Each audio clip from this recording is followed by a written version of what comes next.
Financial crisis, recession और आर्थिक मंदी जैसे शब्द किसी भी देश या फिर इंसान के लिए खतरे की घंटी हो सकते हैं।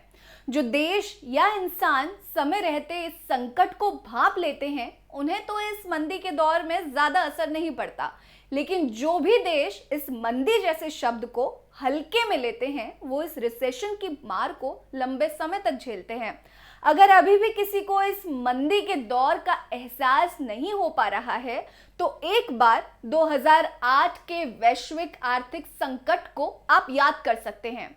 कुछ समय पहले इंटरनेशनल मॉनेटरी फंड यानी कि IMF के मैनेजिंग डायरेक्टर ने भी ये चेतावनी दी है कि आने वाले कुछ समय में दुनिया भर के देश वैश्विक आर्थिक संकट की मार झेलेंगे।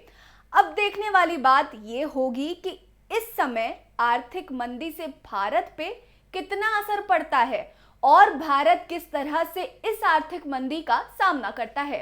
ये वैश्विक आर्थिक संकट 2014 के बाद से आए मोदी सरकार के लिए भी एक चुनौती होगी, क्योंकि अभी तक तो देश कोरोना की मार से भी नहीं उभर पाया था। ऊपर से ये आर्थिक मंदी देश के लिए सर्दी में प्याज काटने जैसा हो जाएगा। आज हम बात करेंगे आने वाले इस आर्थिक मंदी के कारणों के बारे में।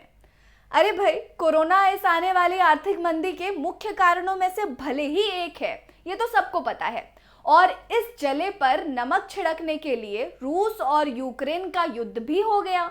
लेकिन इस मंदी का एक और कारण है, और वो है इंसानों की जगह मशीन का लाना।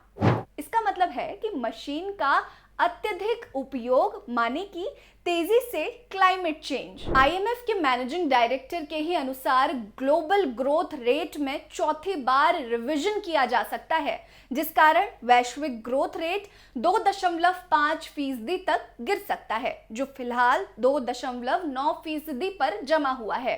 ये तो बात हुई IMF की। दूसरी तरफ UN यानी कि यूनाइटेड नेशन या फिर संयुक्त राष्ट्र ने भी इस वैश्विक आर्थिक मंदी की पुष्टि करते हुए कहा है कि एडवांस्ड इकोनॉमीज, सिंपल भाषा में अगर आप समझना चाहें तो विकसित देश, पूरे दुनिया को एक वैश्विक आर्थिक संकट की ओर धकेल रहे हैं।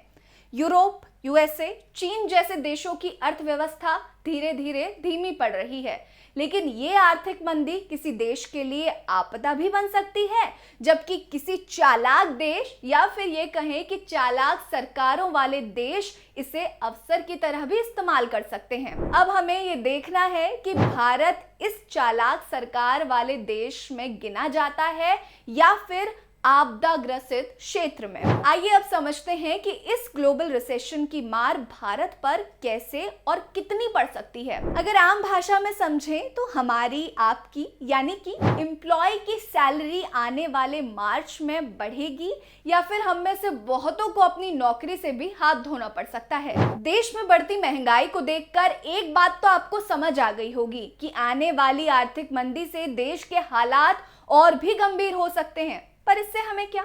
हम तो पेट्रोल की बढ़ती कीमत से और दारू के ठेकों से देश को आर्थिक संकट से निकलने पर भरोसा करते हैं। इस बार शायद मोदी सरकार के इन सब तकनीकों से काम न चले, क्योंकि इस बार इसकी मार आपके बिजली बिल और गैस बिल पर सीधा पड़ सकती है, जिसका शायद देश के नागरिकों को थोड़ा सा फर्क तो जरूर पड़ेगा, क्योंकि पहले से ही हम बढ़ती हुई महंगाई की मार झेल रहे हैं और शायद आदी भी हो चुके हैं। तो फर्क पड़े ना पड़े, ये बात तो आगे की है। हाँ, अगर देश की सरकार चाहे तो यूरोप, चीन और USA से भागती हुई कंपनियों को अपनी ओर आकर्षित भी कर सकती है, जिस कारण भारत इस वैश्विक आपदा को अवसर के रूप में भी बदल सकता है। खैर, बढ़ती हुई महंगाई और आर्थिक मंदी तो एक बहुत बड़ा मुद्दा है, लेकिन इसको नजरअंदाज करना एक बहुत बड़ी गलतफहमी है और बहुत बड़ी गलती भी है।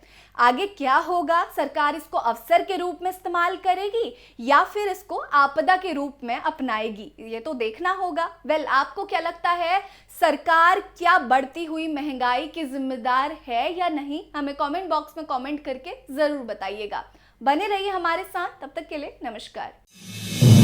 आप देख रहे हैं नेट्रिक न्यूज, साहस सच कहने का।